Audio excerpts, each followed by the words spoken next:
Ouais. Bon, alors donc Gérard, donc nous allons poursuivre un peu par rapport à ce qu'on avait dit la dernière fois. Gérard donc a fait un certain nombre de découpages divers et variés qu'il va nous expliquer. Alors.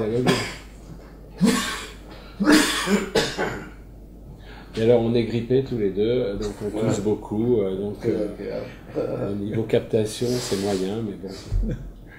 Alors, le devoir n'attend pas. Absolument. Si on part du schéma R,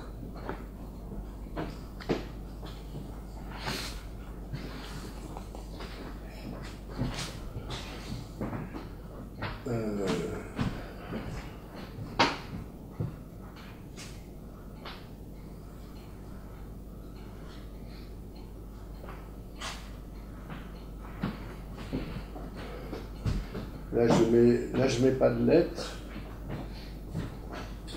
C'est juste pour dire que le schéma tel quel, si j'oriente les côtés, comme ça,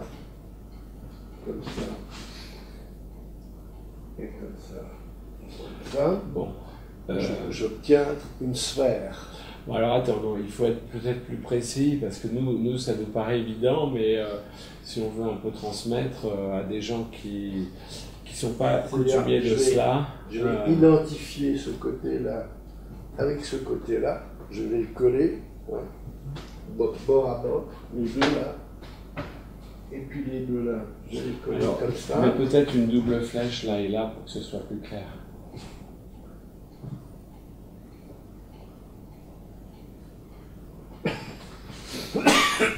Donc on est dans des surfaces molles, donc voilà, on imagine qu'on peut la former. Voilà, oui, c'est ça. Donc ça c'est le... C'est pas le schéma R, ça. Ouais. Parce que le schéma R, je vais faire ici.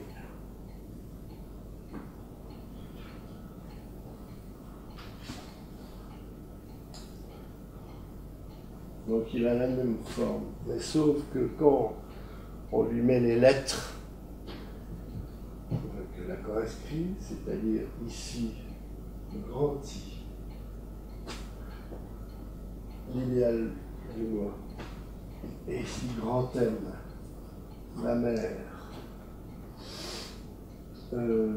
Oui, c'est ça. Ici, petit I, c'est le moi idéal. Et ici, petit m, c'est le moi. Donc quand je vais recoller les lettres l'une sur l'autre, c'est-à-dire grand I avec petit i et petit m avec grand M, je vais être obligé de faire une demi-torsion.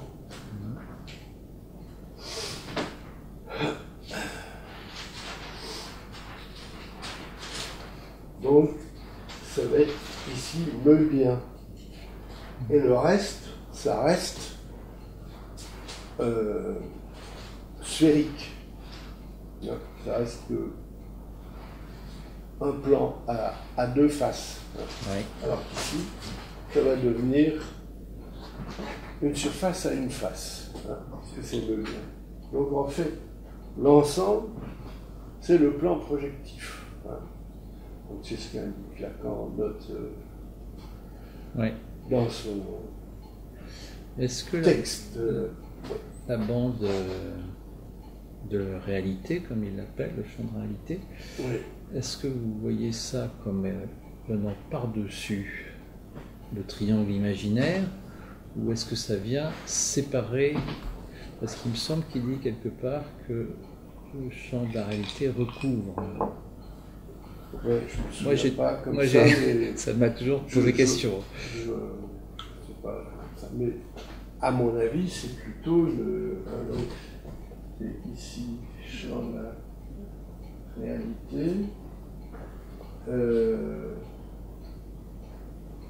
Donc le sujet, il est là. Hein. Ici, c'est le grand P. Donc ça, c'est le symbolique. Et puis ici, c'est le phallus. Donc là, c'est l'imaginaire. Hein. C'est les différents champs.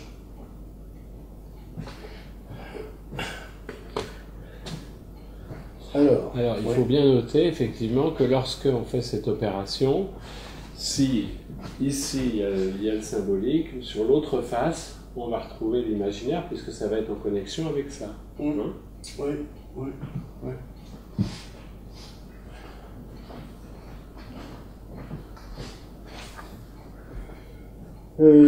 Donc,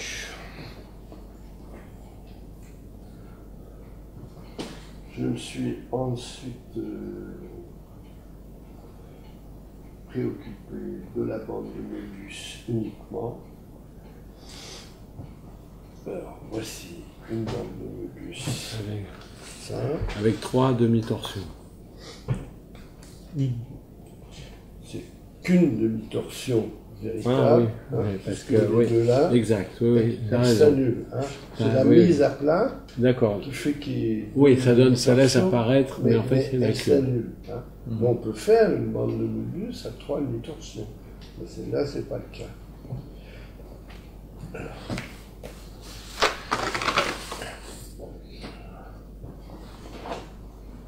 Il y a ce qu'il faut. Tu veux l'accrocher là? Ouais.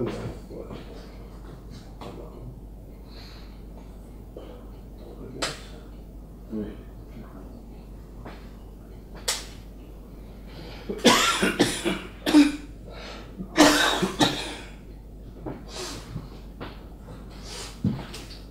Alors, ici, j'ai dessiné des bandes entre les zones grisées, c'est entre. Donc voilà une première bande. Vous voyez, ça va d'ici à ici. Et qui est en blanc. Elles sont blanches, hein, les bandes. Voilà. Je dessine un premier trait rouge près du bord gauche de la bande, qui pourrait être aussi une couronne. Quand je vais la tordre en demi-torsion,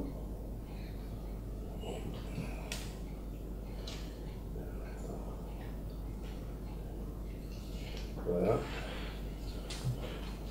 je vais avoir quelque chose comme ça. C'est-à-dire, j'aurai du trait seulement en partie. Hein. Là, on ne voit pas parce qu'il est caché. Alors, ça, c'est si je fais le trait que sur une face. Hein. Si maintenant je dessine le trait des deux côtés, hein, rouge des deux côtés, toujours dans la même position. Et je vous ai fait passer, regardez.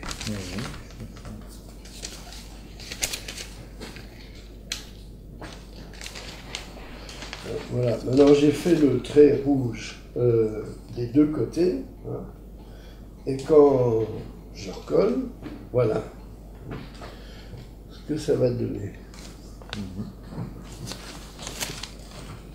C'est-à-dire si je dessine que le trait, hein, j'ignore la surface de la bande.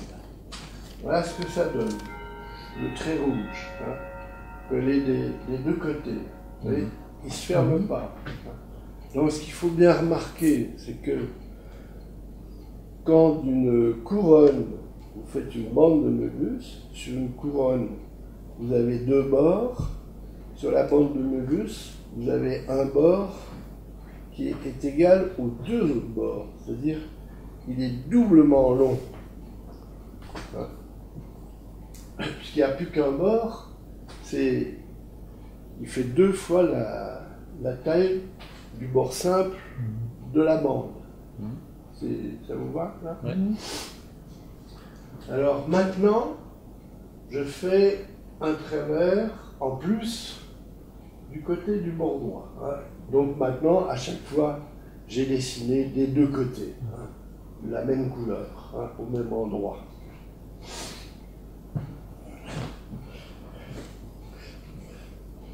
Voilà, ça va donner ça. Si je reste dans la même présentation. Et donc, si je dessine uniquement le trait sans la surface, voilà ce que ça donne. Hein. C'est-à-dire, là, vous avez un trait fermé. Hein.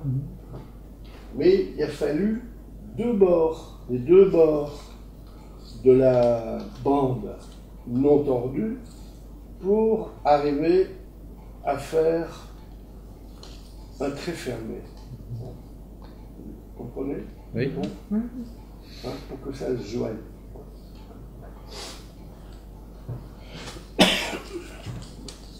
Maintenant, je vais ajouter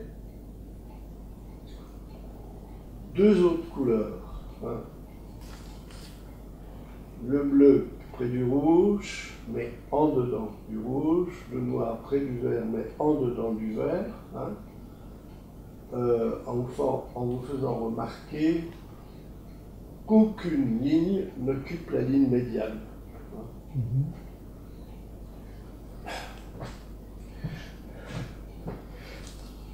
Et alors, on va obtenir ça. Donc je dessine là maintenant uniquement les traits, hein, sans la surface. Voilà ce que ça donne. Hein. Donc là, j'ai changé les couleurs. Hein. J'ai gardé que rouge pour rouge et vert, et que noir pour noir et bleu. Ici. Alors, ce qui est important, c'est de voir que ils sont enchâssés l'un dans l'autre, c'est-à-dire le rouge pince le noir. Hein. C'est-à-dire le bord externe va faire un 8 intérieur, mais qui va contenir le 8 intérieur des lignes plus proches du milieu.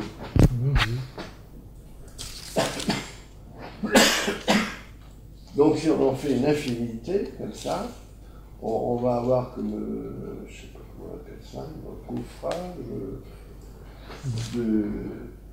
de l'extérieur vers l'intérieur, des 8 intérieurs qui vont s'emboîter les uns dans les autres. Hein. Ouais. Ceux de l'intérieur étant à l'intérieur. Hein. Ceux de l'intérieur de la bande étant à l'intérieur. Alors maintenant, je fais même chose qu'ici, 4 lignes plus une ligne médiane bleue. Ici. Voilà ce que ça donne. Alors, cette fois-ci, ce qu'on remarque quand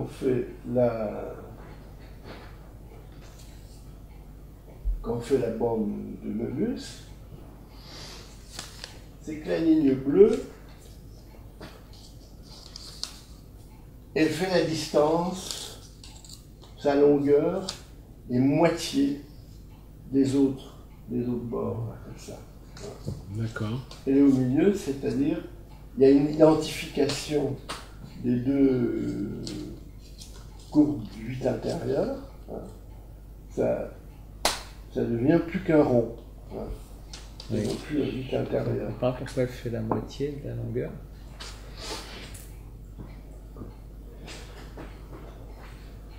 Regarde simplement là, tu vois, ici, si tu regardes ici la structure, tu vois que c'est une certaine longueur. Oui. Okay. Oui. Par contre, si tu prends qu'une seule ligne, eh bien, ça fera forcément que la moitié. Oui. Parce qu'il n'y a pas la prolongation du rouge vers le vert, par exemple. C'est une seule ligne. une façon de dire. Oui. Je peux me passer. Je ne suis pas convaincu. Non, bon, vas-y. Je comprends pas bien. Oui. Sur ce... Là, tu l'as fait là-dessus. Oui. Donc le... Non, c'est pas celui-là. Donc je les ai fait d'abord là-dessus, puis après, J'ai pas fait le C'est celui-là. Non, j'ai fait de la visite. c'est-à-dire quand c'est détaché, hein, que c'est... Je peux la détacher.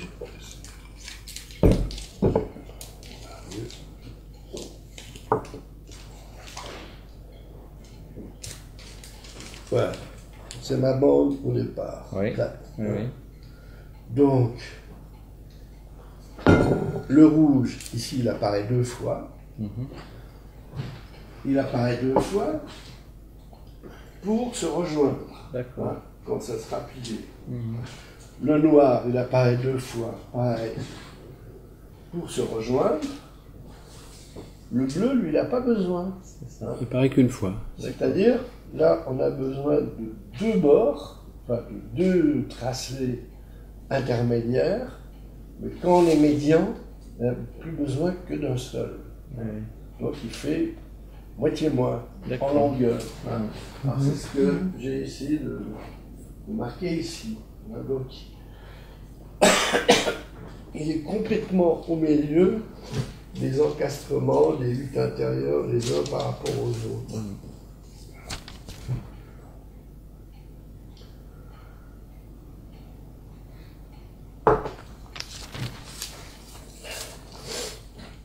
Alors,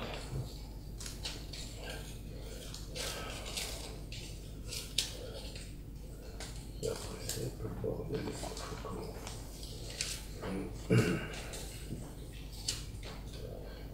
Par exemple, j'ai découpé, c'est celui-là, hein, où il n'y a qu'un bord rouge. Hein. C'est-à-dire, quand je découpe, voilà ce que j'ai. Puisque le rouge seul, un seul bord, ne fait pas tout le tour. Hein. Donc, j'ai ce truc-là, bizarre. Vous comprenez ce que Oui, oui, oui. Oui, tout à fait. Alors que là, quand j'ai les 2 bords, comme ça, hein, voilà ce que je vais obtenir. Une bande de Möbius à l'intérieur. C'est lequel? C'est celui-là. Oui. C'est-à-dire, ici, en fait, quand je découpe le rouge et le vert, Mhm. je conserve la bande, La bande de Möbius centrale. au milieu. Oui. Hein. Et par contre, les côtés, ce qui est près du bord, ça va devenir une bande bilatère à 2 demi-torsions. Et les 2 sont enlacés. Voilà.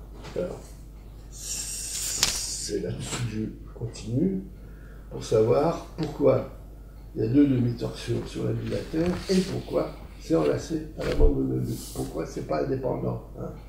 Je veux dire, quand vous faites sur une couronne là, que j'avais tout à l'heure, une bande, hein, si je découpe comme ça sur la bande, j'ai des figures qui sont indépendantes. Elles restent pas enchevêtrées l'une à l'autre.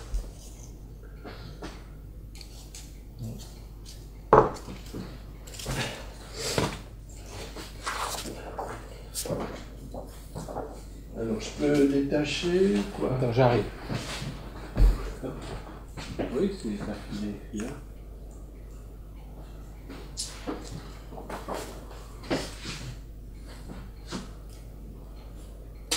Moi, je suis le régisseur.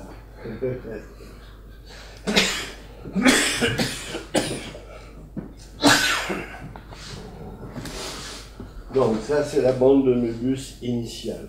Hein. Maintenant, je trace. Je vais faire une coupure longitudinale, mais absolument médiane. Donc, vous voyez qu'il n'y a qu'un trait. Il n'y a pas 2 fois. Là. puisque ça passe au milieu. Et quand ça va s'ouvrir, j'aurai donc la bande de Möbius, elle disparaît, elle est transformée en bande bilatère à 2 demi-torsions. On comprend pourquoi. Il y avait une demi-torsion. Si je coupe dans la demi-torsion, eh ben, la bande qui en est va forcément avoir 2 demi-torsions. Et par contre, dans l'intervalle, dans le bande vide bilatère, vous avez toujours une bande de Möbius. qui est du vide, en Le vide. l'occurrence. Elle est vide, mais c'est un vide qui aime bien. C'est important. C'est pas parce que c'est vide que c'est rien. Hein. Parce que le vide, il peut être circulaire, hein, c'est-à-dire faire partie d'une logique sphérique, ou alors le vide, il aime bien, et ça fait partie d'une logique asphérique, hein, avec le cross-cap et tout ça. Donc ce qui est marrant, enfin, c'est que quand on détruit la bande de Möbius, une bande de Möbius, comme ça, elle devient absente. Et elle n'est pas détruite, elle est présente dans son absence. Hein, voilà. Dans un vide. Oui. C'est pas rien. De quoi, pardon, je ne pas... Je dis, là dans l'intervalle, Oui. la bande de Möbius est présente dans son absence. Mais c'est Möbius.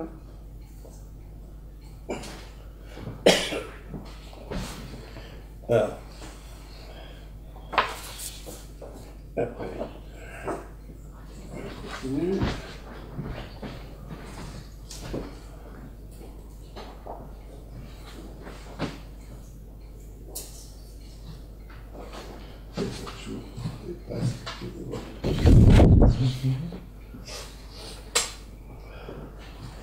C'est l'appareil, je dois aller plus près.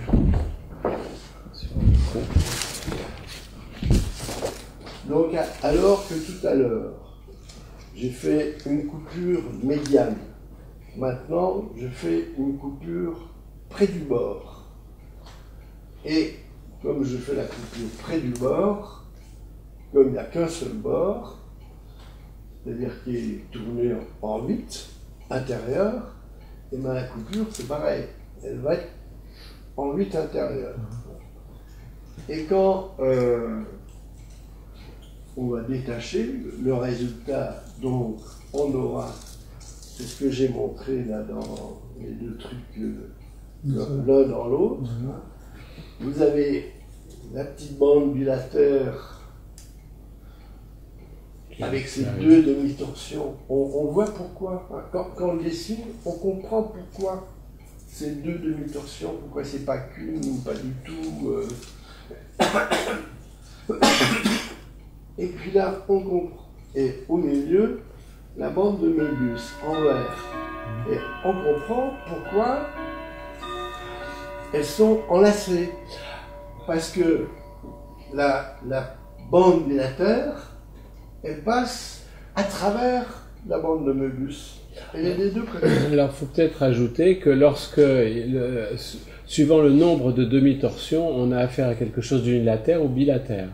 C'est-à-dire que si on a un nombre pair de demi-torsions, on a affaire à une structure unilatère, bilatère, et si c'est un nombre impair, ça fait une structure unilatère. C'est ce qu'on voit bien là.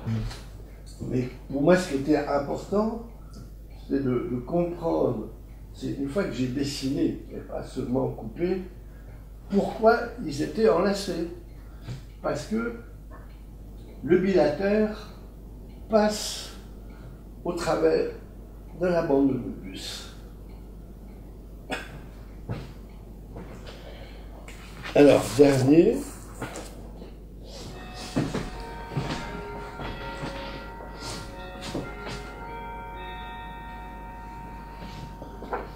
Où je vais reprendre, cette fois-ci sur le même schéma, les deux, à la fois la coupure médiane et à la fois la coupure près du bord. Donc voilà ce que ça donne.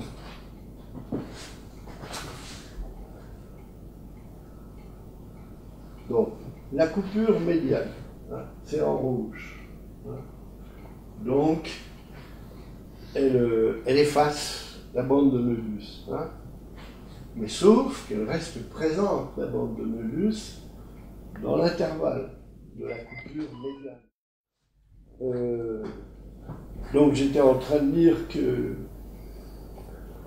en travaillant sur les nœuds, les figures, ce dont je me rends compte, ou les surfaces, c'est que chaque figure a sa nécessité interne. Nécessité, je vais parler au niveau logique. Nécessité, contingence, machin, possible et impossible. Chaque figure a sa nécessité interne. C'est-à-dire qu'on ne peut pas lui faire dire ce qu'on veut. Ça arrangerait. Des fois, je me dis, tiens, ça serait marrant, ça va faire ça. Ah, c'est chouette. Et puis je le fais, ah ben non, ça marche pas, c'est pas ça. Alors, donc là j'en étais à parler de la coupure médiane, donc qui va donner une bande de Möbius dans l'entrebâillement de la coupure, et de chaque côté donne une bande bilatère. Et l'autre coupure, donc qui fait deux fois, voilà. Bon, voilà. Je monte là, voilà. La coupure qui est près du bord, donc elle fait un 8 intérieur. Oui. Voilà. Et ben ça va donner aussi une bande bilatère. Donc vous voyez que chaque bande bilatère a deux demi-torsions, vous voyez que la verte a ces deux demi-torsions, la rouge c'est deux demi-torsions. Donc en fait c'est toujours la même demi-torsion initiale, sauf qu'on a coupé dedans, on repasse deux fois dedans, ben ça fait deux demi-torsions. Si on passe trois fois dessus, ça fera trois demi-torsions. Et on voit donc que le vert traverse le rouge. Hein. Le bilatère vert traverse le bilatère rouge. Comment ça traverse? Parce qu'il est là, et puis il passe dedans là. Ah oui. Il passe dans le rouge, puis il revient de l'autre côté. Et après il repasse comme ça. Hein. Oui, c'est clair. Qu'est-ce que je veux dire? Et là, ils seront donc enlacés, mais là vous aurez un double enlacement.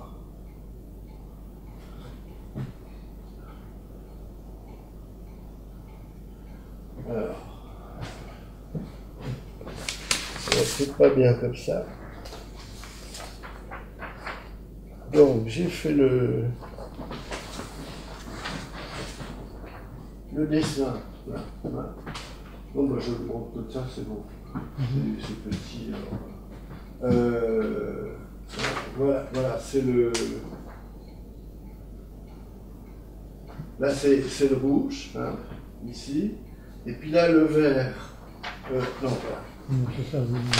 C'est ça, au début. Hein. Voilà le vert, d'accord. Hein.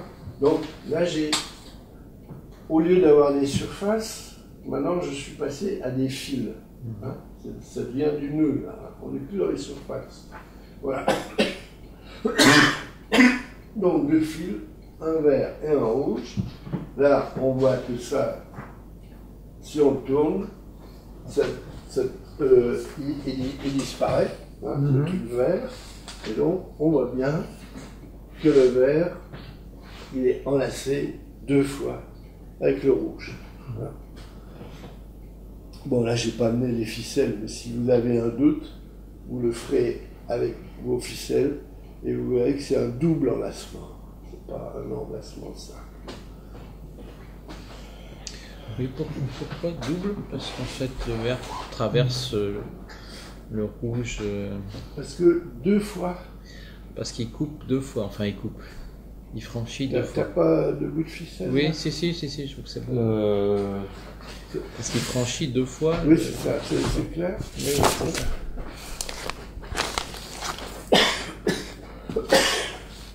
Je suis en ficelle, je dis pas.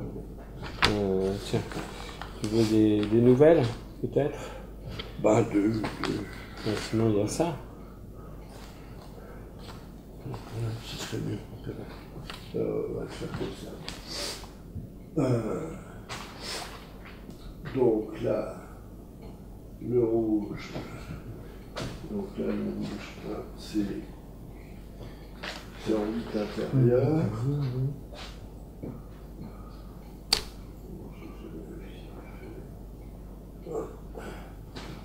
Tu veux du vert pour être un peu cohérent et que ce soit plus facile pour le raisonnement? Voilà. Non, c'est clair. C'est bon là? Voilà le rouge là qui est en 8 intérieur. Ouais. Maintenant, je passe le vert qui est blanc. Je le passe ici, derrière, et là, devant. Et je l'ouvre.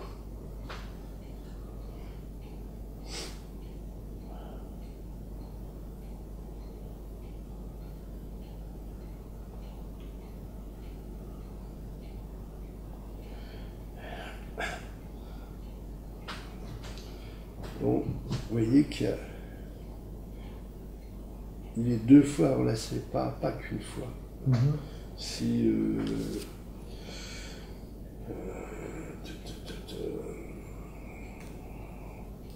voilà, ça devrait... Je vais faire ça.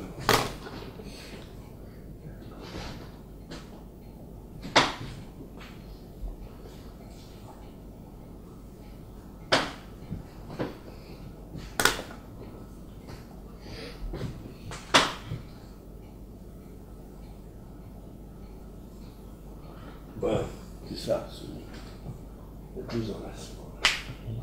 Voilà, je veux bien manipuler.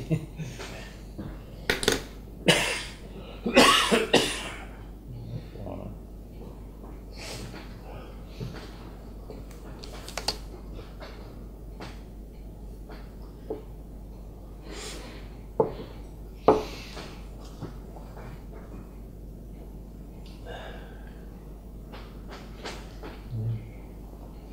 Donc voilà, ce qui est marrant, c'est que dans la bande de Möbius, il y a la spécificité de la ligne médiane longitudinale qui est différente de toutes les autres coupures dans la largeur. C'est celle qui va être située là, pas médiane. Quand on va rabouter la bande, on aura à chaque fois un tracé en 8 intérieurs de la trace.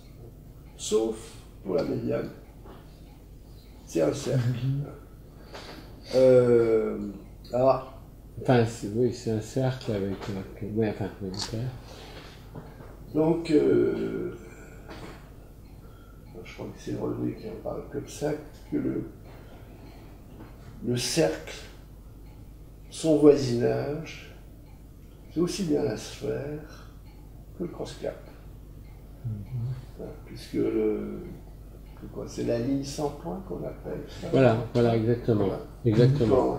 Quand tout ça Donc va ceci, être voilà, comme ça, ou ligne sans point, il reste que voilà. la... Ou traversée du fantasme, d'une certaine façon. Il reste que le disque, hein, et puis une ligne. Hein. Donc c'est une ligne, un cercle, mais le cercle, ça dépend de son voisinage, quoi. Hein. En lui-même, il ne force pas à la sphère. Il peut très bien organiser un voisinage de plan projectif. Tu peux redonner cette définition de ce que c'est qu'un voisinage en termes de topologie? Alors, Donc c'est une notion fondamentale de topologie générale. Alors il y a plein de façons de l'expliquer, de le décrire, mais des façons très intuitives. C'est-à-dire que je vais donner plutôt des exemples. Hein. Oui.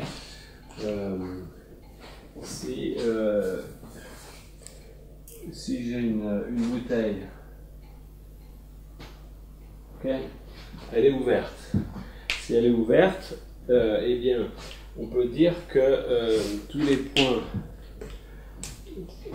les points qui sont là, là et là ont le même voisinage. Ça veut dire que par une ligne continue, tu peux passer de l'un à l'autre. D'accord? Bon, premier point. Oui. Deuxième point qui est plus intéressant, c'est si la bouteille est fermée. Donc c'est un bouchon. Mhm. D'accord? Alors c'est un bouchon. C'est un bouchon. Alors il y a plusieurs cas de figure. Donc, qu'est-ce qui va me dire si ce point et ce point est dans le même voisinage? Eh bien, ça va être dans le même voisinage si ils ont, si par rapport à le verre de la bouteille, ou bien on ne le traverse pas, ou on le traverse un nombre pair de fois. Hein? C'est-à-dire que là, regarde, je peux faire ça. Si je m'intéresse à ce point-là et ce point-là, tu vois que ici j'ai 0, mais par contre ici, là par exemple, là j'ai 1, 2, 3, 4. J'ai franchi 4 fois le bord. Oui. Donc c'est du même voisinage. D'accord? Je peux passer par le point central du milieu, c'est ça? Pardon? Ce point central au milieu de la bouteille que tu as fait tout à l'heure. Là c'est un autre point. Non, ça passe pas non, nécessairement. non, je me suis mal exprimé. Je veux dire qu'il y a un certain nombre de points dans le plan. Oui. D'accord? Ou pas dans le plan, dans la surface, dans le volume 3D. D'accord? Oui. Il y a des points, il y en a autant qu'on veut. Il y en a ici, il y en a là, il y en a là, il y en a là, il y en a partout. D'accord? Et on va se demander quels sont les voisinages que je crée. C'est ça. Alors, lorsque pour rejoindre deux points, je franchis un nombre ou nul ou pair de fois où je traverse la bouteille, eh bien, une des conséquences, c'est que ces deux points sont dans le même voisinage. Si je franchis un nombre impair de traversées, à ce moment-là, je suis dans deux voisinages différents. Par exemple, si je suis, je vais prendre du rouge, tu vois, entre ce point, par exemple, ici, et celui-ci, ici, tu vois que je peux faire comme ça, comme ça, comme ça. Et là, combien? 1, 2, 3, 4, 5. J'ai franchi 5 fois la bouteille, donc ils ne sont pas dans le même voisinage. D'accord. Donc, bon, après, ça c'est très très intuitif, hein.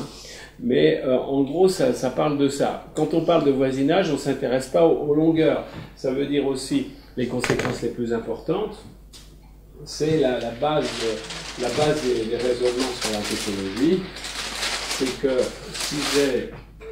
là on va être en dimension 1. Donc si j'ai un fil comme ça,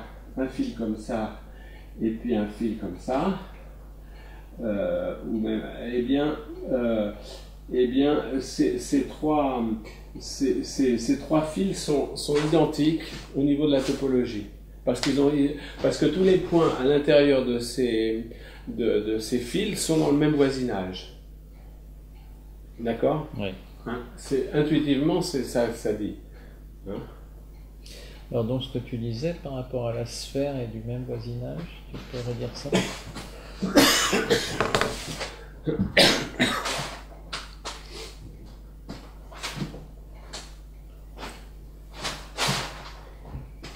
Bon, le cercle.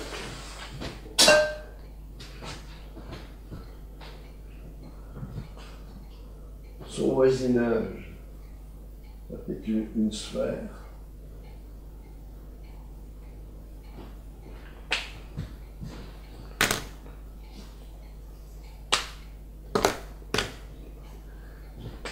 Mais ça peut être aussi un tore.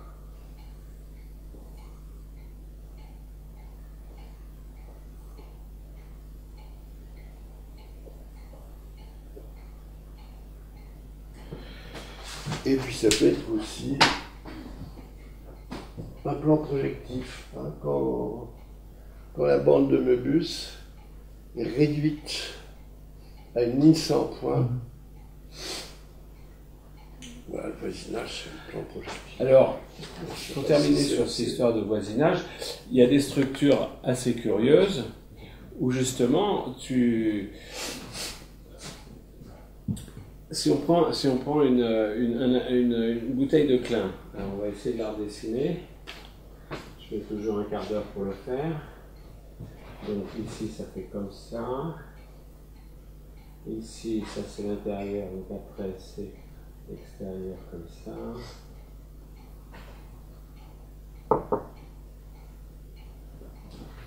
Ensuite, ici, ça vient comme ça. Ouais. Voilà, et ici comme ça. Voilà. Alors, là, c'est une immersion. Bon, là, en plus, c'est en 2D. Hein, mais là, ça c'est une immersion dans un espace 3D d'un objet qui est en dimension 4. Et alors, vous allez voir qu'effectivement, au niveau des voisinages, eh bien, on a un problème particulier. Si je reprends mes points, je reprends par exemple un point qui est ici, un point qui est là, un point qui est là. D'accord ? Bon.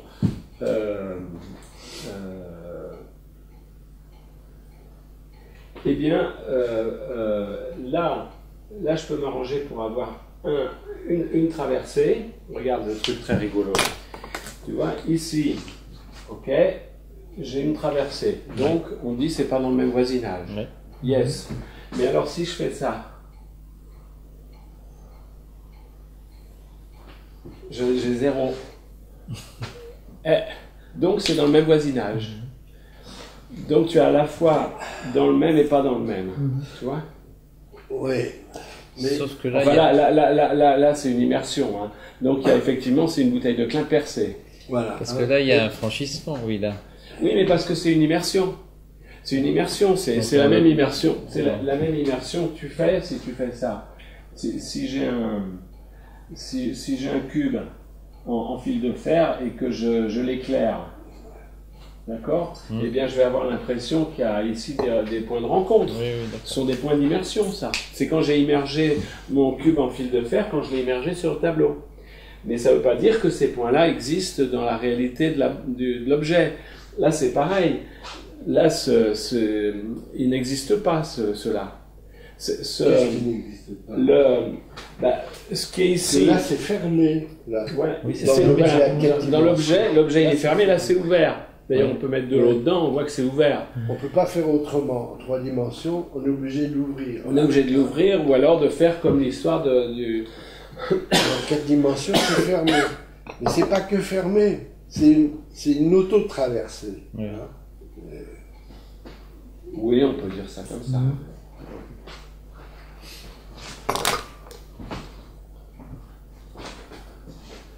C'est important de dire que c'est une auto-traversée parce que si on dit uniquement qu'il est fermé là, alors ça voudrait dire, bon, ben, qu'on arrive oui, là, on arrive... Ouais. on ne peut pas passer. Alors qu'on c'est peut fait. passer. On On peut passe, passer. Parce que c'est des... Voilà, c'est un truc un Ouais. peu comme ça, quoi. Une façon... Voilà les deux parois. Voilà, Une façon simple de se rendre compte à quel point c'est ça, c'est quand si tu raisonnes sur un tore. Oui, oui, oui. Si tu raisonnes sur un tore,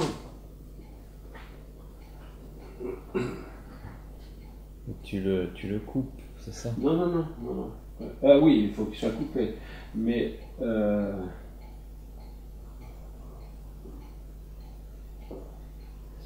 voilà, l'idée, c'est si je veux fermer ce tore, tu es d'accord que je vais faire la soudure ici. Oui. Ben, l'idée, c'est là où c'est infaisable pour nous, c'est qu'en fait, tu viens ramener ça ici et tu ramènes ça ici. Ben, c'est là où tu fais l'auto-traversement, tu vois. C'est en fait un tore unilatère. on va dire. Ouais. Tu vois, un tore est bilatère, mais là, une bouteille de Klein, c'est un tore unilatère. Tu vois, si tu diminues la taille, tu vois bien que c'est un tore, en fait, on a rabouté ici, quoi. Tu vois ?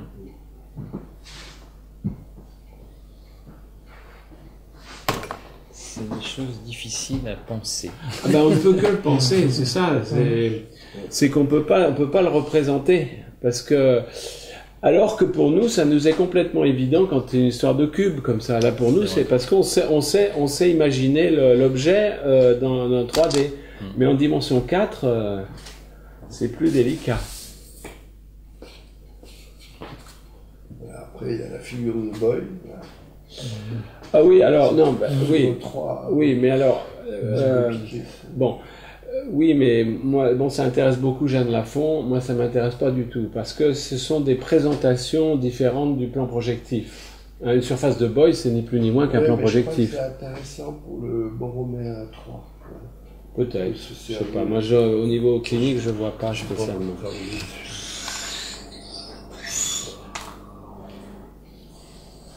Alors, tu as à peu près dit ce que tu voulais dire. Voilà. Alors bon, maintenant on va essayer de prolonger en essayant de se rapprocher de la clinique, par exemple. D'accord ? Alors,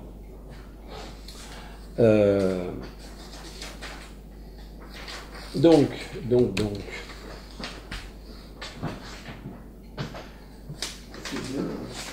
Oui, c'est bien pratique.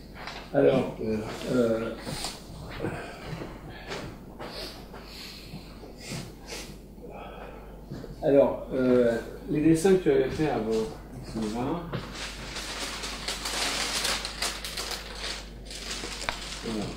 Voilà. Alors, quand on raisonne sur ce schéma, qu'est-ce qu'il dit ce schéma ?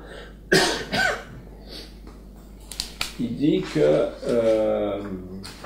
y a un raboutage, un raboutement entre le moi, l'idéal du moi, le moi idéal, peut-être le moi idéal, je ne sais rien, et le sujet, l'autre, enfin tout ça se raboute, mais alors justement d'une façon borroméenne, hein, c'est-à-dire que là on considère que M est relié à petit m et grand I à petit i.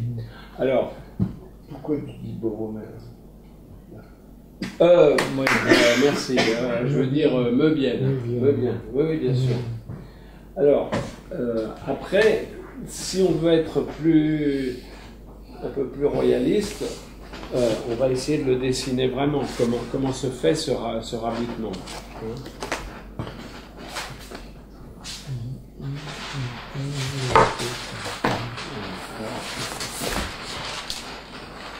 Parce que c'est important de le faire étape par étape.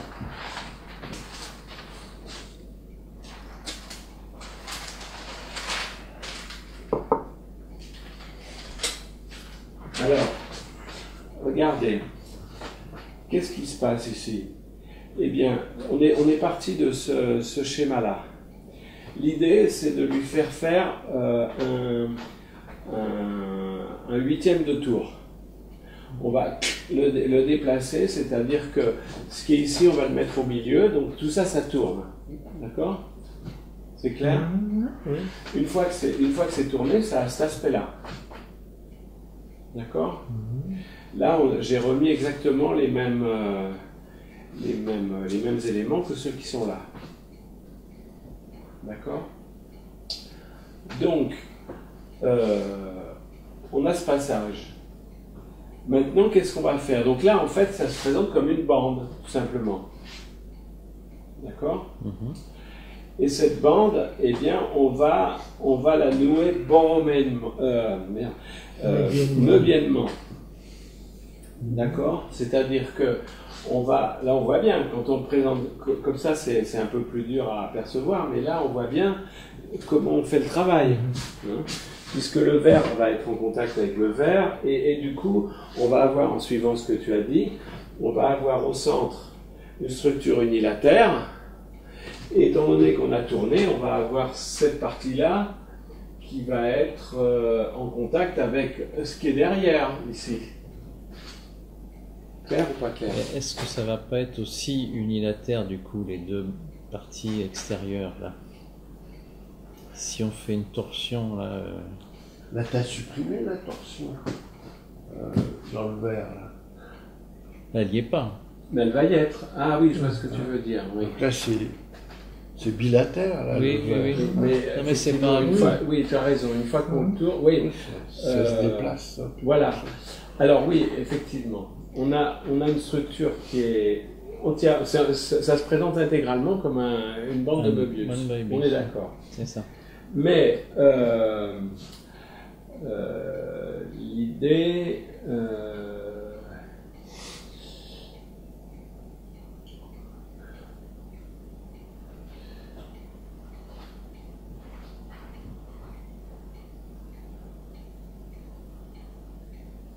oui, ça me trouble ce que tu dis. Est-ce que vous n'avez pas eu de distorsion? Mais je me suis posé la non question avec ce que tu as fait là, parce que tu l'avais présenté il y a longtemps. Oui, mais on Tu rejoint, as on rejoint montré, ça. je sais On plus rejoint où, que ça. justement sur le schéma de gauche là, du cross-cap, si tu étends la zone R pour qu'elle prenne quasiment toute la Ouais, dimension... attends, mais là, on va trop vite. Oui. Là. Attends, là, on va arriver à ça, mais on va trop vite. Ce sera qu'une pastille.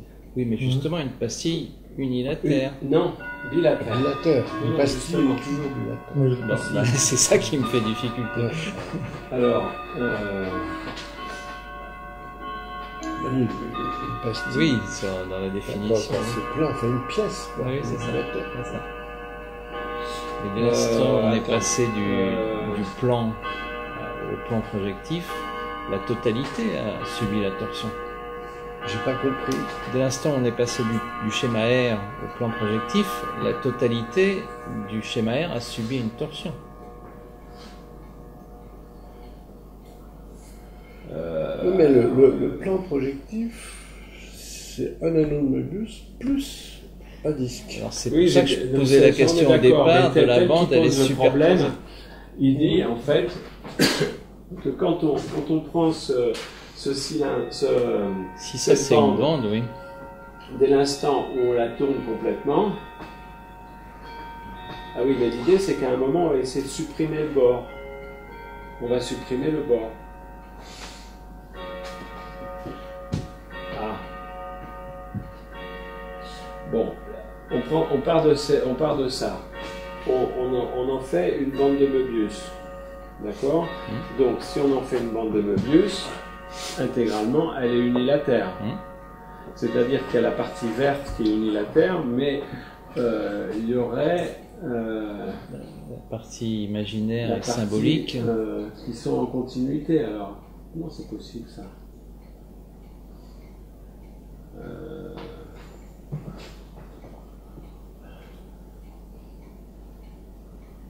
Parce que si... Ouais, donc ça, comment c'est... Parce que si on prend l'objet dans le raisonnement inverse, c'est plus facile à piéger, mais là, il faut que je réfléchisse à ça, mais c'est évident. Mais pas pour moi pour l'instant. Parce que l'idée, c'est comment on va passer, en fait, de donc, cette structure qui est la même ici,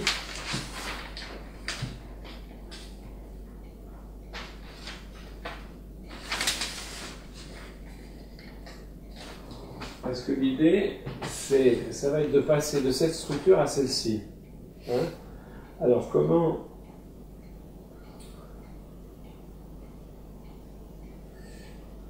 Tu connais le bouquin Étoffe de Macron? Non.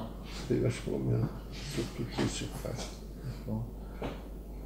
Alors, Il fait plein de dessins progressifs. Oui, oui. Alors si là on a bien une structure... Si là, alors, comment faire le raisonnement? Le raisonnement, c'est de dire que, en fait, on a un anneau de Möbius avec un seul bord, et on va coudre une pastille dessus. Hein? Donc si on coud une pastille, eh bien on a une structure comme celle-ci. Alors comment ça se rejoint avec ce truc-là là-bas? Qu'est-ce que tu en penses? Ben là, je comprends pas trop là, Là, tu comprends? schéma. Là. Ben, ce schéma, c'est le même que celui-là, sauf que tu es d'accord que je l'ai tourné d'un huitième de tour. Le M il est là, le I il est là, le petit M il est là, le grand I il est là. Hein? Je suis un peu fatigué en ce moment. Ça, regarde, si je commence à déplacer, si je déplace ceci comme ça, si je le déplace comme ça, donc on va le redessiner par-dessus par exemple. Attention. Oula, Casser la bouteille de vin. tu vois, on a le I, il va venir, si Oui, je le d'accord, déplace, d'accord, il ça vient j'ai ici. pigé. Ça t'a pigé. C'est bon. Oui. Voilà, le grand Ok, I il va ok. venir ici. Et moi j'avais fait ça en déformant le carré ou le rectangle, Oui. en imaginant justement que c'était souple, donc en faisant un disque, et ensuite en le creusant, Pourquoi un disque? déformant les bords, Ah oui, on peut faire un au lieu de le faire tourner d'un huitième de tour, si on déforme, Ah oui, c'est comme on veut, oui, c'est pareil. parce qu'à ce moment-là on peut le refermer pour faire un cross-cap. Enfin, il y a des gens qui ont montré ça. Comment ça? Vous fermez quoi, excuse-moi? Le R, le creuser, voilà, le creuser comme un bol, faire la torsion et le rabouter. Il y a des gens qui ont dessiné ça, je crois qu'on voit ça chez Joël Dor, ou peut-être. Je peux essayer de... Ah oui, bien sûr. Là, si tu déformes ça et ça, pour arriver à quelque chose de circulaire, Oui, par exemple. tu supposes que c'est souple, Oui. donc tu vas le creuser, il va avoir cette forme de bord, de bol, et ensuite ces deux parties-là, en faisant la torsion, tu vas les refermer. Oui. Alors, effectivement, je pense que pour répondre à ta question, c'est que, effectivement, là, si on fait que ça, c'est unilatère. Par contre, si on coupe, c'est-à-dire que si on sépare le verre du reste, effectivement, on a une structure bilatère. On a à la fois une pastille, l'équivalent d'une pastille, et un anneau de Möbius. D'accord? Oui, ça rejoint la question que je posais au départ, en fait, de savoir si cette bande dans le schéma R, elle est collée par-dessus ou si elle est... Ah, non, indépendante, attends, en moi fait, je la des vois deux pas collée. triangles. Pour moi, c'est quelque chose de l'ordre de la réalité qui vient séparer. Alors, donc, attends, je vais finir, ça répondra peut-être à ta Je question. vois pas ce que ça donnerait collé par-dessus. Si elle est superposée, puisque je crois qu'il dit dans cette fameuse note qu'elle recouvre. Si elle recouvre, elle est posée sur la partie imaginaire, puisqu'il le construit avec les deux triangles, imaginaire et symbolique. Moi, ça me parle pas comme ça. Ouais. Moi, ce qui me parle, c'est Tu viens de de dire, faire bon le ben, texte. comme... Quoi? Qui reviennent avec le texte précisément. Dans la fameuse note où il dit que le schéma R, c'est la mise à plat du plan projectif. Oui. Dans cette note-là, il emploie ce mot justement que ça recouvre. La bande de réalité Que ça recouvre recouvre. le... Oui, mais dans un plan projectifié, il n'y a pas de recouvrement. Alors, donc, on est sur cette figure-là. Maintenant, si on essaye d'élargir au maximum le bleu, Oui. donc il est vers là-bas, mais enfin là c'est bleu, eh bien on va arriver à quoi? On va arriver à une structure où on a une pastille, on a une pastille, et on a du bleu, c'est-à-dire la réalité, enfin réalité psychique, à l'extérieur. Bon. Et alors, ce qui est intéressant, c'est quand on se met à raisonner, donc ce que j'avais déjà raconté, si on se met à raisonner sur cette structure-là. Parce que là, on va retrouver, une fois qu'on a fait cette opération, on a ici, c'est-à-dire qu'on renvoie le réel à l'extérieur. Parce que c'est là qui est compliqué. Puisque nous, on peut pas y avoir accès. Puisque c'est une structure de dimension 4. C'est une structure de dimension 2, puisque c'est une surface, mais qui est plongée dans un monde de dimension 4. C'est clair ou pas clair quand je dis ça? Pourquoi dimension 4? À cause de la bande. Ben parce qu'on peut pas le faire. Oui, parce qu'on peut pas le faire. On peut pas le faire. Projectif, On peut pas fabriquer. On peut pas fabriquer cet objet, hein, puisque. Alors justement, ce qui a fait dire à un certain nombre de psychanalystes que ce machin-là, qui est simplement un artefact de c'est ça la ligne sans point. Oui. C'est pas ça la ligne sans point. La ligne sans point, on va y arriver. C'est ce qui se passe au niveau de la jonction entre réel et la pastille, en fait. Alors, donc là, donc on arrive à cette structure-là, hein, et avec une pastille, donc il y a un côté rouge et un côté bleu, hein, bien sûr. Hein, c'est-à-dire qu'il y a un côté avec symbolique, en rouge, et ici une partie imaginaire en bleu. D'accord? Et le réel, lui, est ramené à l'extérieur. Donc, pour nous, c'est pratique, parce que ça nous permet de raisonner sur une structure qu'on connaît. En disant, là, il se passe quelque chose. Ah oui, parce que du fait que c'est un plan projectif, eh bien, ça veut dire que en parcourant le réel du plan projectif, si c'est une main droite, elle revient sous forme de main gauche. Hein?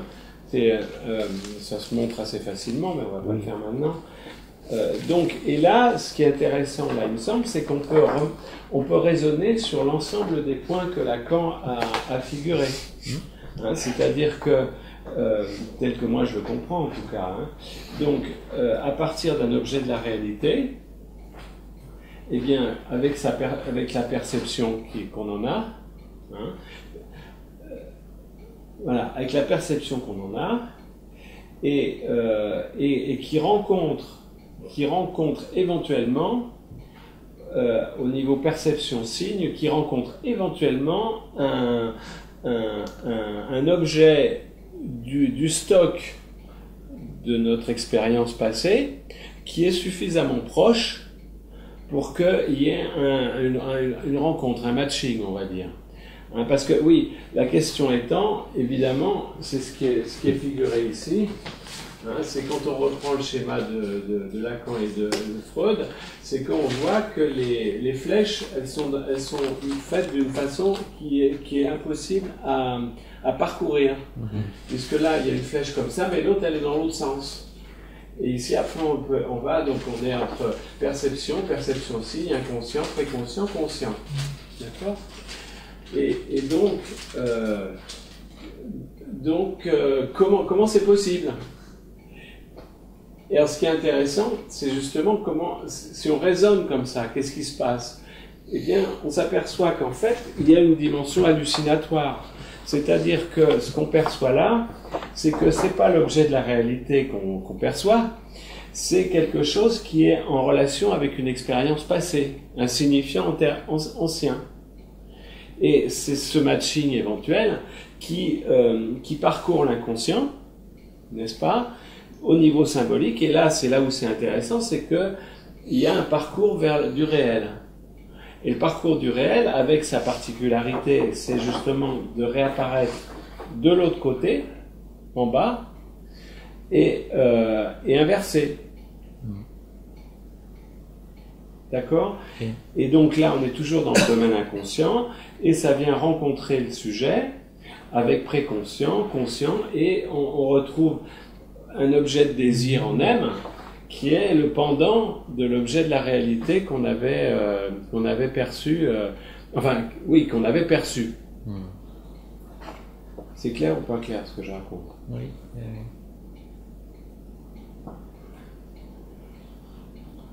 Donc,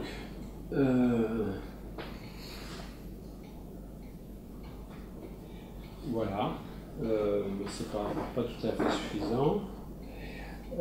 Donc oui, c'est pas du tout suffisant. Pourquoi? Parce qu'il y a la deuxième partie de ce que tu disais tout à l'heure, à savoir que il y a ou il n'y a pas de ce que Lacan appelle traversée du fantasme. Là, on est dans le cas de figure où il y a tout ce réel ou réalité, je ne sais pas bien enfin, réalité psychique, en tout cas c'est pas la réalité de la nature, c'est, qui fait qu'il y a tout un parcours dans le réel qui fait retour ici. Et bon, déjà, je répète et j'insiste, parce que ce qui est important, c'est que cet objet qu'on perçoit, il est halluciné. On hallucine l'objet.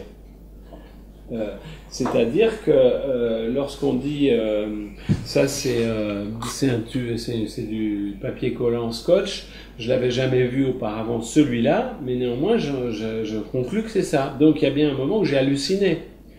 Puisque j'ai eu déjà cette expérience par le passé, c'est pas celui-ci que j'ai vu.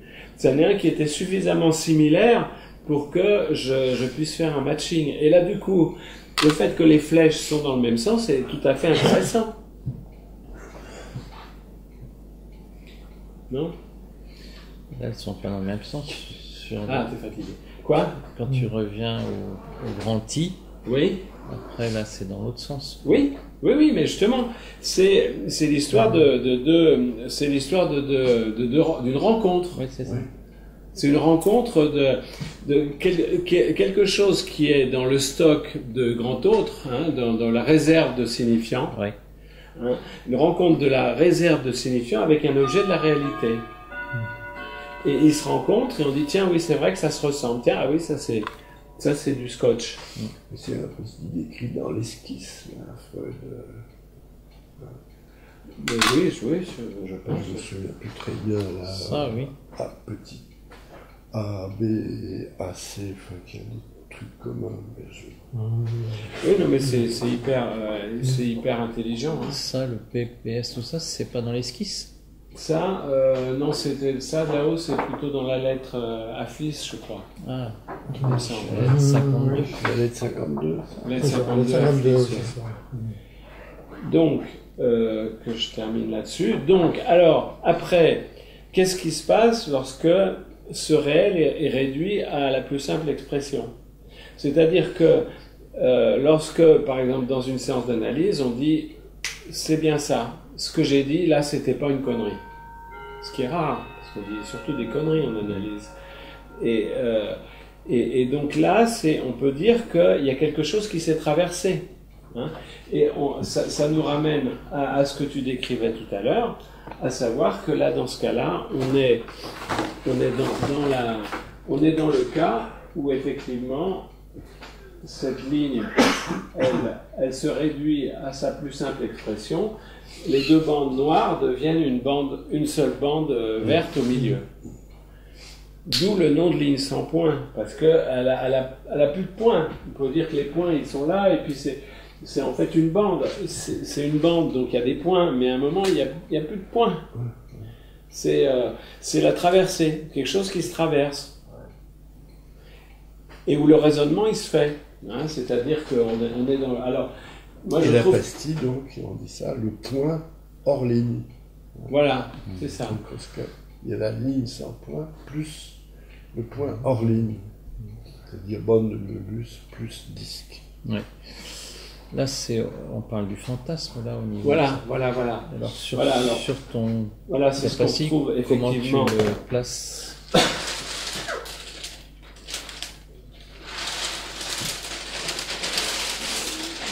Tout simplement, c'est comme ça que je le comprends. C'est quand tu raisonnes sur le fantasme, S barré, poinçon, petit a, eh bien, tout dépend de la largeur du trou central. Tu vois, si on veut respecter les couleurs, on va mettre ici du vert, en fait.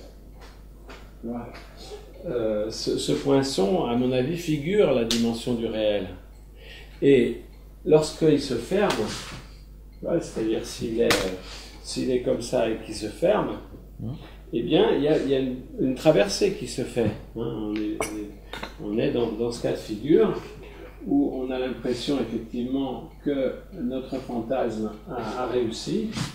Il va être comme ça, avec une ligne sans point. Donc, je pense que, pour moi, en tout cas au niveau clinique, je mets la ligne sans point au même endroit que le poinçon. Comme moment de traversée du fantasme. Où la dame qui sort de chez le coiffeur dit « Ah, il m'a vachement bien coupé les cheveux aujourd'hui ». Puis le lendemain, quand tu te regardes dans la glace, tu te dis « Merde, ça aurait pu être un peu plus court, un peu plus long, un peu plus changé de couleur, etc. » C'est là où il y a la dimension complètement pulsatile du sujet qui rencontre son objet. Et c'est ce qu'on a ici, quoi. C'est la rencontre avec l'objet, c'est la rencontre avec l'objet. Hein, c'est-à-dire que monsieur, s'il vous plaît, coupez-moi les cheveux de telle et telle façon, je vous raconte mes demandes, etc. Puis en plus, si le mec, il a l'air de bien me regarder dans la glace, etc., c'est formidable, effectivement. Donc voilà, me voici un nouveau sujet, et avec l'objet de mon désir, à savoir d'être les cheveux bien coupés, sauf que c'est pulsatile, et le lendemain, c'est plus pareil. Pareil pour les toxicomanes, quoi. Le toxicomane va essayer avec ses produits de faire durer ce moment pulsatile. C'est-à-dire abroger la pulsation. Voilà, c'est ça. Oui. C'est ça. Grâce au produit, Ça eh passe. bien, il va essayer de prolonger indéfiniment. Et pour ça qu'il lui en faut toujours davantage, vu que c'est contraire à son humanité, en fait. C'est la vie. Voilà, contraire à la vie, contraire, ben voilà. La vie, elle est pulsatile, et de l'avoir montré comme ça ou comme ça, je trouve que c'est formidable, quoi, formidable.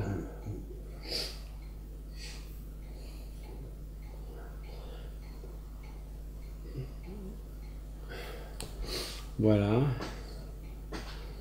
D'autres points d'Ivoire? Par rapport au dessin, là, justement, avec la pastille, ce qu'on appelle donc la ligne d'immersion, sur ton plan, elle devient quoi? Voilà, oui, c'est une bonne question, parce que la ligne d'immersion, elle est à l'infini. Justement, c'est ça l'intérêt.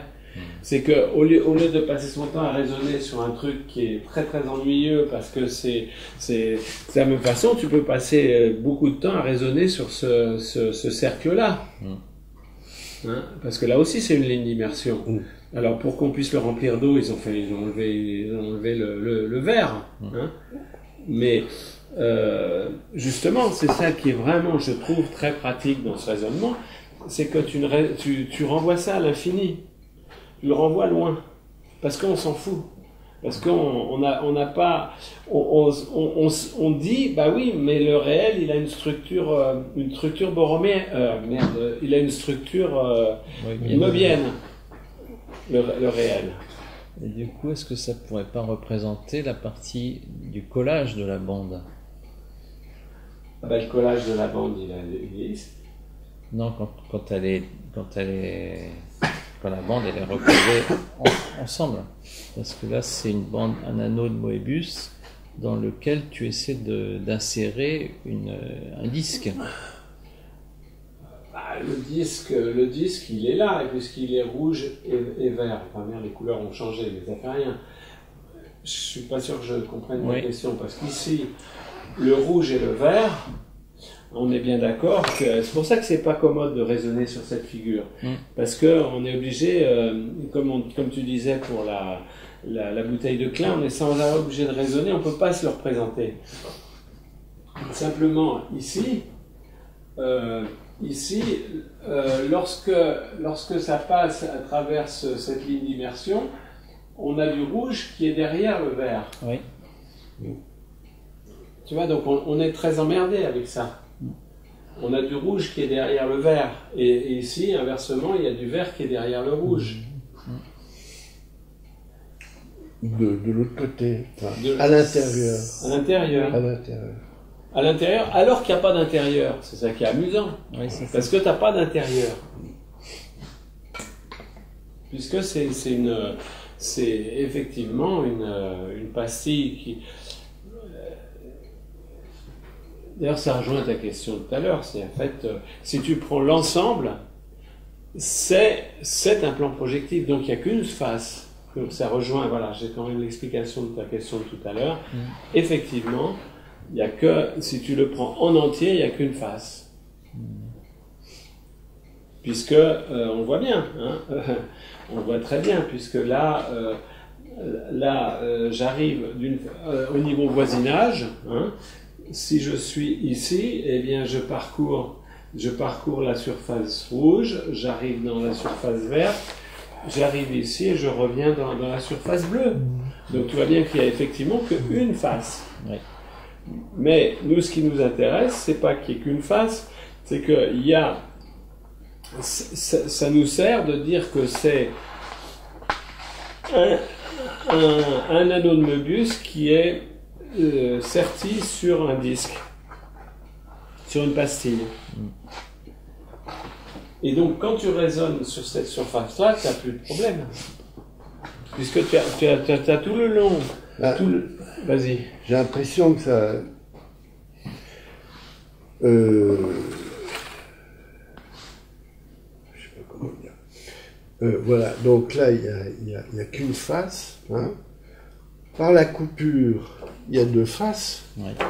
Mais en fait, c'est qu'une face à l'origine. Oui, parce que tout ce qui est noir est relié entre eux. C'est un artefact, ça, voilà. qui fait qu'il y ait deux faces. Ouais. Que ce soit une pastille. Hein.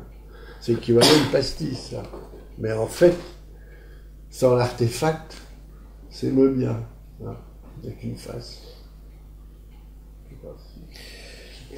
Il faut penser quelque chose comme ça à l'infini. Voilà. Ouais. Un petit point qui peut peut-être t'aider au niveau du raisonnement.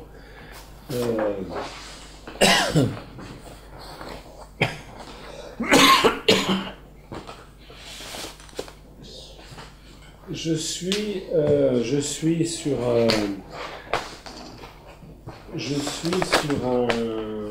au milieu d'un écheveau de chemin de fer. D'accord? Je suis au milieu des voies. D'accord? Il n'y a pas de train, un coup de bol. Mais donc, on va avoir, si tu veux, comme ça, dans cette direction, et je figure un peu toutes les directions, puisque moi je suis là. D'accord. Je crois que c'est un point assez simple et qui est vachement à reconnaître. Le truc extrêmement bizarre, c'est si je me fie à mon feeling, ma perception. Quand je regarde là-bas, j'ai l'impression que les voies se rejoignent. Et si je regarde derrière moi, elles se rejoignent aussi. Donc pourquoi ne pas construire une géométrie qui tienne compte de ma perception et non pas des données géométriques? Si je mesure, j'ai toujours la même largeur, donc ça ne se rejoint pas. Mais par contre, si je regarde, ça se rejoint. C'est le raisonnement qu'ont fait les inventeurs de la perspective. Oui. Bon. La particularité donc qu'il y a là, on va en faire une troisième. Donc, qu'est-ce qu'on va dire? On va dire, finalement, si je m'en tiens au point de vue de la perspective, qu'est-ce que j'ai? Eh bien, j'ai ici un plan euclidien, hein, je suis sur les voies de chemin de fer, et je rajoute dans chaque direction un point. Hein, c'est-à-dire que ici, dans cette direction, je rajoute un point bleu, qui est le même que celui qui est ici, par définition. Je rajoute ici un point vert, qui est le même que celui-ci, par définition. Et je rajoute un point rouge, qui est ici le même que celui-ci. Donc là, j'ai défini en fait 3 points rajoutés au plan euclidien. Mais tu es bien d'accord que dans chaque direction où je regarde, je rajoute un point. Oui. Donc ayant rajouté un point partout, et bien du coup... Alors le point que tu rajoutes, c'est celui qui est derrière. Le même, c'est le même. Oui, mais puisque... c'est- oui, voilà, c'est celui qui est devant et derrière. Puisque je vois ça, puis je regarde derrière, j'ai le même. Hein?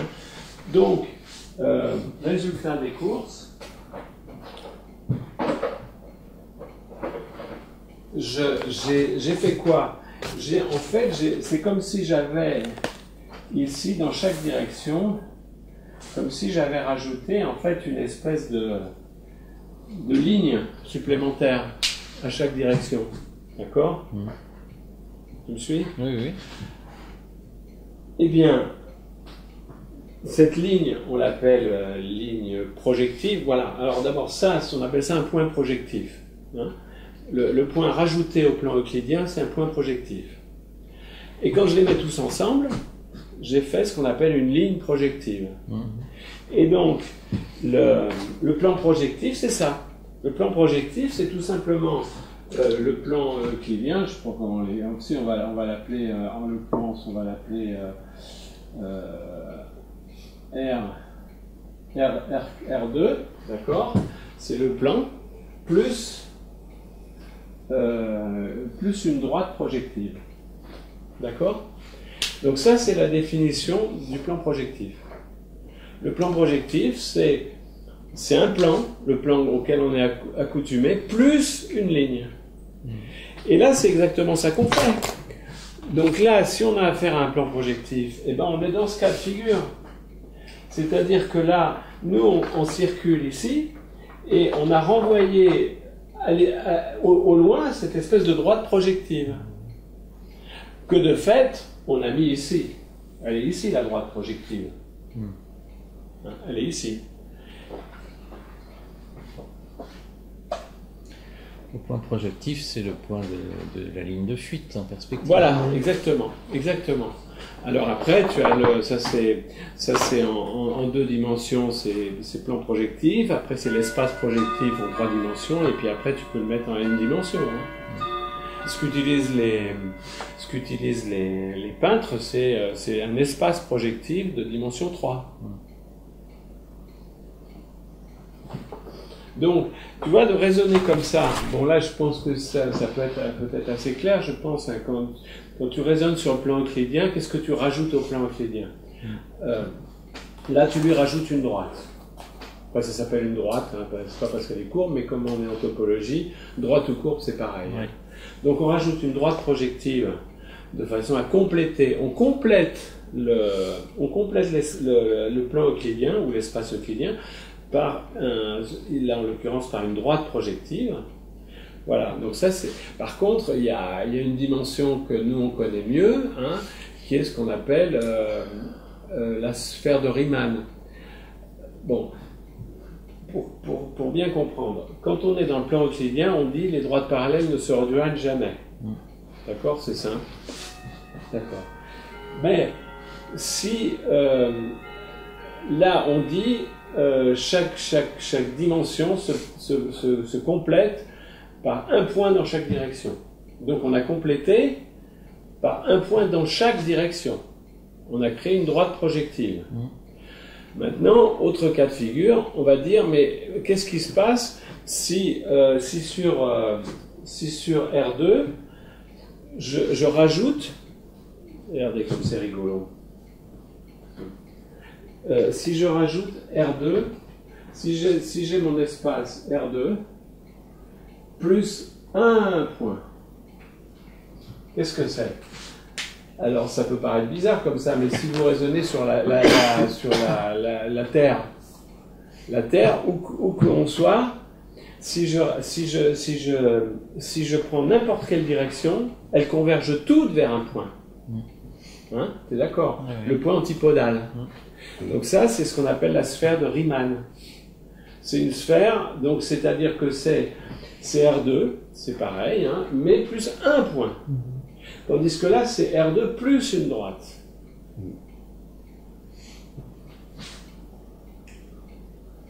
Donc la sphère de Riemann n'est pas projective. Non, bien sûr, non, pas du tout. Non, là, tu as rajouté une droite complète, là, tu rajoutes juste un point. C'est-à-dire, ça a beaucoup perturbé les gens, hein, de dire, mais c'est vrai qu'on va vers l'infini, mais pourquoi pas dire que tous les infinis du plan, pourquoi pas dire qu'ils convergent, puisque c'est déjà le cas sur la Terre.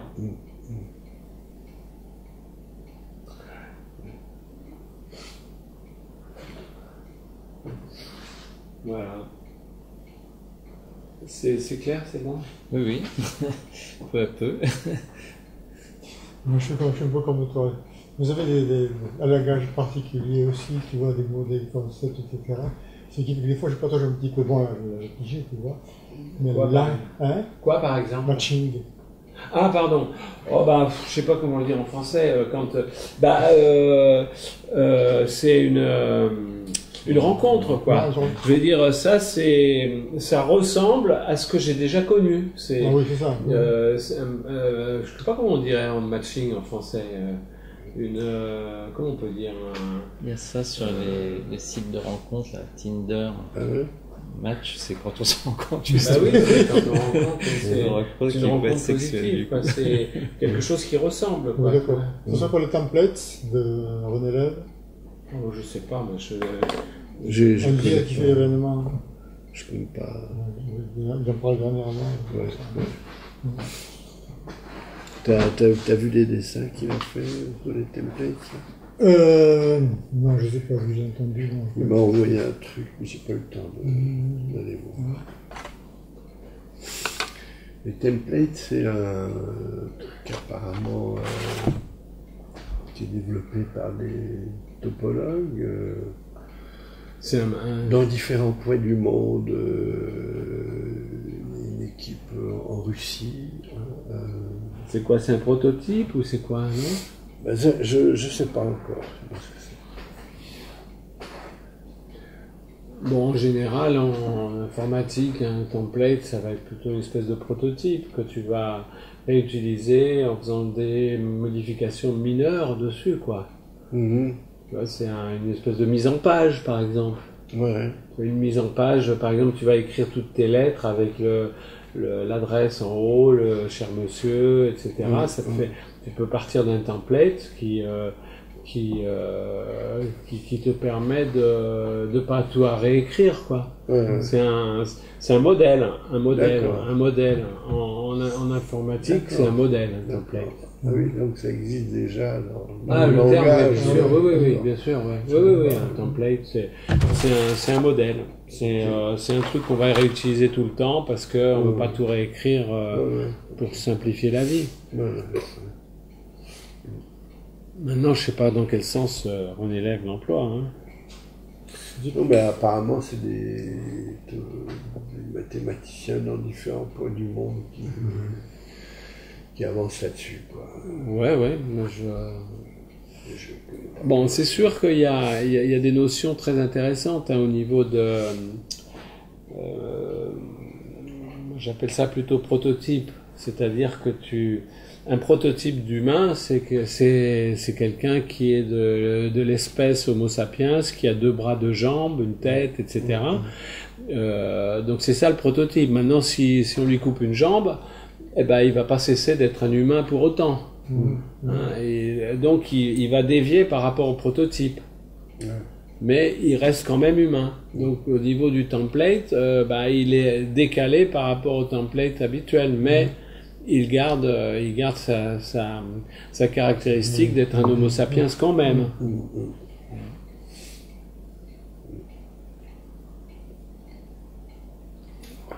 Moi, c'est un peu comme ça que je l'emploie. Je sais pas du tout comment René l'emploie. Hein. Bon, j'avais compris que c'était un dire qui faisait événement,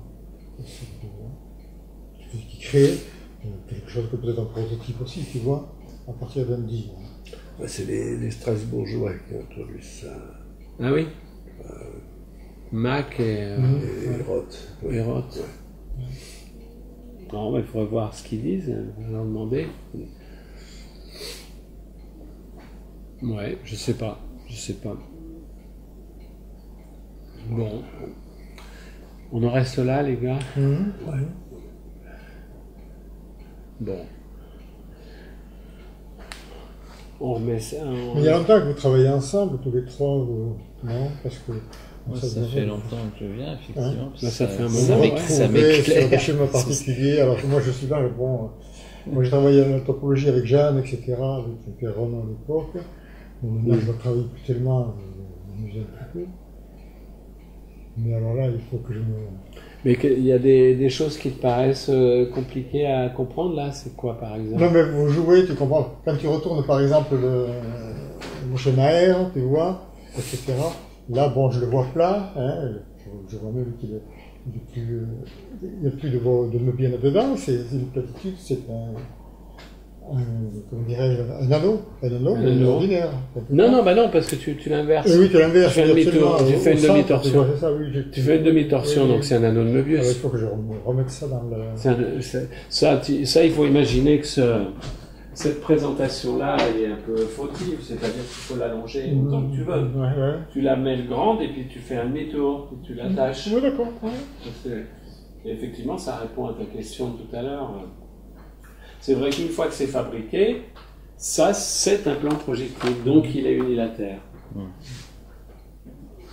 Ouais, ça m'a troublé ce que tu disais, mais... oui, parce que moi j'ai du mal avec toutes ces questions, effectivement, de plan projectif. Cette présentation m'a toujours fait difficulté. Celle-ci ? Oui.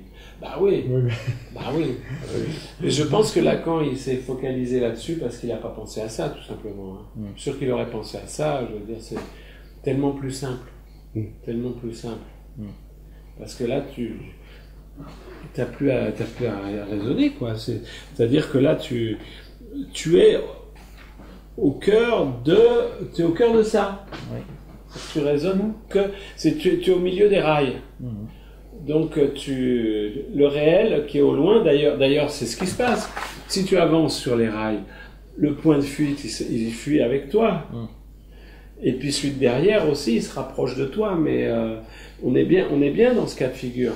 Que le réel, il est inatteignable. Il est toujours ailleurs. Et ça, c'est génial par rapport à ce que Lacan nous a enseigné. Hein. Le réel, il est ex quelque chose. Ça, c'est génial de dire ça comme ça. C'est complètement compatible avec ce que Lacan nous a enseigné sur le réel, en fait. Donc je pense simplement qu'il n'a pas eu cette idée, mais c'est tout. Hein. Sinon je vois pas pourquoi il se serait pas approprié. Hein. Mais je pense que pour ça, tu es obligé de passer par les définitions du plan projectif. Et par des formations continues, tu passes très facilement de ça à ça. Hein. Ça faut que ce soit clair pour vous. Hein. Comment on passe de ça à ça, tu vois, je crois que c'est Vapro, effectivement, qui l'a fait, mais bon, il termine pas. Étoffe. Ouais. Il se termine pas là-dessus, mais enfin, il est temps, tu vois, il fait tous les dessins transitoires. Il aurait pu terminer comme ça, tu vois. Oui, parce que moi, en essayant de le faire, j'avais l'impression justement qu'en repoussant les zones là sur ton dessin rouge et verte, elles étaient moébiennes. Que ça et ça étaient moébiens ? Oui. Ah bah non, justement, c'est la seule partie qui est pas moébienne. C'est ça, oui. C'est ça qui fait difficile. L'ensemble est moébien, bien sûr, puisque c'est connecté. Mais c'est une pastille, c'est-à-dire justement c'est le fait de connecter une pastille sur un anneau de Möbius qui fait un plan projectif et donc qui devient unilatère. Puisque voilà, on peut en faire le raisonnement aussi en disant je vais connecter un objet qui a un bord et deux faces sur un... Alors il faut l'écrire. C'est là où c'est marrant parce que il suffit de l'écrire. Bon, c'est sûr qu'on a envie de voir. On a envie de voir, mais... Si tu as une bande de Möbius, là, comme je les ai fait tout à l'heure, puis tu as ta pastille, tu vas coller au bord. Sauf que ta pastille, elle va être, très tourmentée. Ça va pas être un truc plat. Ouais. Écoute, regarde, c'est vachement simple. L'anneau de Möbius, c'est ça. C'est une face plus un bord. Ouais. Une pastille, c'est deux faces plus un bord. Donc, j'ai le droit de faire de la couture, j'ai le droit de coudre ça et ça. Puisque bord à bord, je peux coudre. Donc, une fois que j'ai cousu, vu que j'avais deux faces, du coup, j'en ai plus qu'une. Puisque j'avais deux faces là, mais j'ai tout cousu sur un truc à une face, donc j'ai plus qu'une face.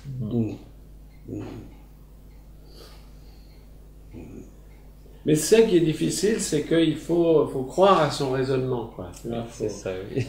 Alors, il y a un truc marrant, là, parce que je suis en train de travailler sur les formations de l'inconscient, je crois qu'il s'appelle comme ça, ce séminaire, où il dit un truc que j'avais pas verbalisé comme ça. Lacan, il dit que, en fait, le signifié est un signifiant mis en acte, d'accord, mais qui vient s'accrocher sur une image. C'est vachement intéressant de dire ça comme ça.